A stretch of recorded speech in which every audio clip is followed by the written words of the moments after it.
이 신종 전세 사기는 법적 보호를 전혀 받지 못합니다. 그래서 기존의 전세 사기보다 훨씬 더 위험하고 만약 당하게 되면 보증금은 거의 돌려받지 못한다고 보셔야 합니다. 하지만 이걸 완벽하게 예방할 수 있는 방법이 하나 있습니다.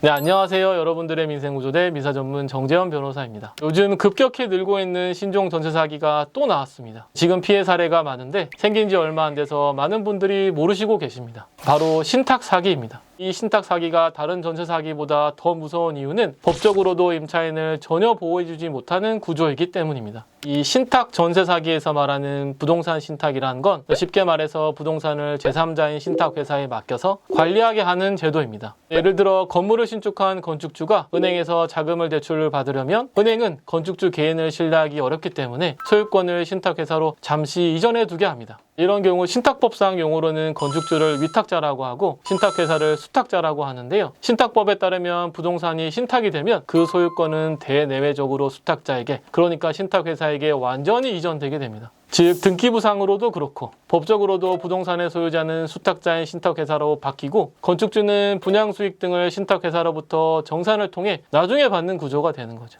건축주는 따로 있기는 하지만 부동산에 대한 법적인 관리, 처분 권한은 신탁회사에게만 있게 되는 것입니다. 문제는 바로 여기서 발생합니다. 임차인은 전세 계약을 할 때 등기부 등본을 떼보고 땡땡 신탁이라는 소유자네, 뭔가 믿을만한가 보다 라고 생각을 합니다. 그런데 막상 계약하러 나온 사람은 이 신탁회사가 아닌 건축주인 거죠. 그러면서 건축주는 여기 신탁계약서를 보면 내 이름 다 나와 있어요. 실질적으로 내가 관리하는 거니까 나랑 계약하시면 됩니다 라고 하면서 임차인을 안심시킵니다. 게다가 여기에 믿음직해 보이는 중개업자까지 끼면 대부분의 사람은 아무 의심 없이 계약을 해버리게 되는 거죠. 하지만 이 계약은 치명적인 문제가 있습니다. 부동산 신탁 계약에는 보통 위탁자는 수탁자의 사전 승낙 없는 경우에는 임대차 등 권리의 설정 또는 그 현상을 변경하는 등의 방법으로 가치를 저감하는 행위를 하여서는 아니 된다 라는 조항이 포함됩니다. 그래서 건축주가 신탁회사의 동의 없이 임의로 체결한 임대차 계약은 법적으로 정당한 권한을 가진 임대인과 체결한 임대차 계약이 아닌 것이고 임차인은 신탁회사에게 임대차 계약의 효력을 주장할 수 없습니다.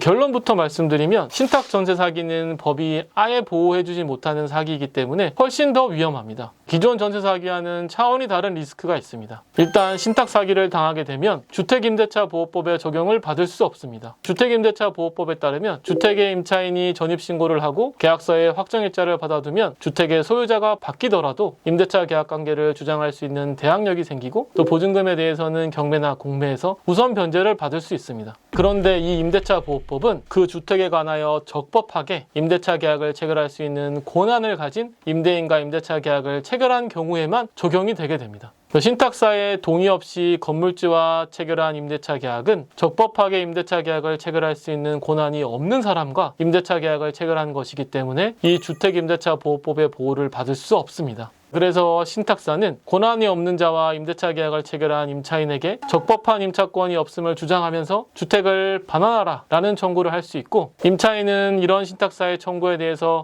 나는 건축주와 계약을 체결했다 라고 주장을 하더라도 이것은 신탁법과 신탁계약상 인정되지 않는 주장이기 때문에 보증금도 받지 못한 채로 집을 비워주게 되는 그런 상황이 올 수 있습니다. 보증금을 다 내고 계약을 했는데 마치 불법 점유자처럼 집에서 쫓겨나게 되는 것입니다. 임차인은 이렇게 신탁사에게도 임대차 계약의 효력을 주장할 수 없고요. 신탁부동산을 신탁사로부터 소유권을 넘겨받은 소유자에게도 대항력을 주장할 수 없습니다. 또 신탁부동산에 대한 경매 공매가 있더라도 우선 변제권을 주장할 수 없고 그 가액에서 보증금을 배당받을 수도 없습니다.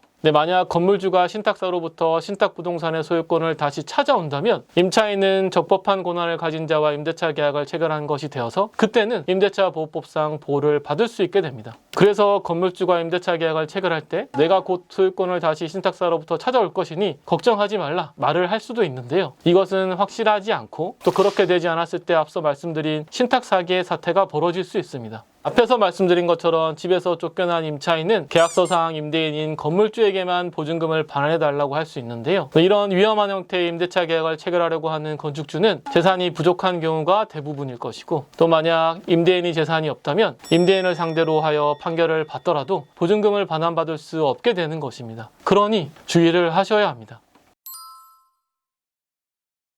먼저 당연히 하시는 것이겠지만 흔히들 등기부라고 하는 등기사항 전부증명서를 열람해서 계약을 체결하려고 하는 건축주가 현재 소유자인지 아니면 신탁회사가 등기부상 소유자인지를 확인하셔야 합니다. 등기부상 소유자가 계약을 하려온 건축주가 아니라 신탁회사라면 위에서 말씀드린 위험이 있으니까 김태차 계약의 체결을 고민해 보셔야 합니다. 그래도 주택이 마음에 들어서 계약 체결을 더 진행해 보고자 한다면 요즘에는 인터넷 등기소에서도 발급이 가능한데요. 신탁원부라고 하는 신탁계약서를 열람해서 건축주에게 주택을 임대할 권한이 있는지를 확인해 보시는 것이 좋습니다. 이 신탁계약서를 확인해 보니까 신탁회사의 동의가 있으면 건축주가 임대를 할 수 있다라고 되어 있다면 건축주에게 신탁회사의 동의서를 달라고 요청을 해야 합니다. 그리고 이런 신탁회사의 동의서를 받으면 이 동의서 내용도 확인해 보셔야 하고 신탁회사에 전화를 하셔서 이런 동의서를 작성해 준 것이 맞는지까지 확인을 하셔야 합니다. 신탁회사와 전화를 하실 때는 가능하시면 보증금을 건축주와 신탁회사 중 누가 지급받기로 했는지 또 건축주에게 보증금을 지급하면 되는지까지도 확인을 해보시는 것이 좋습니다.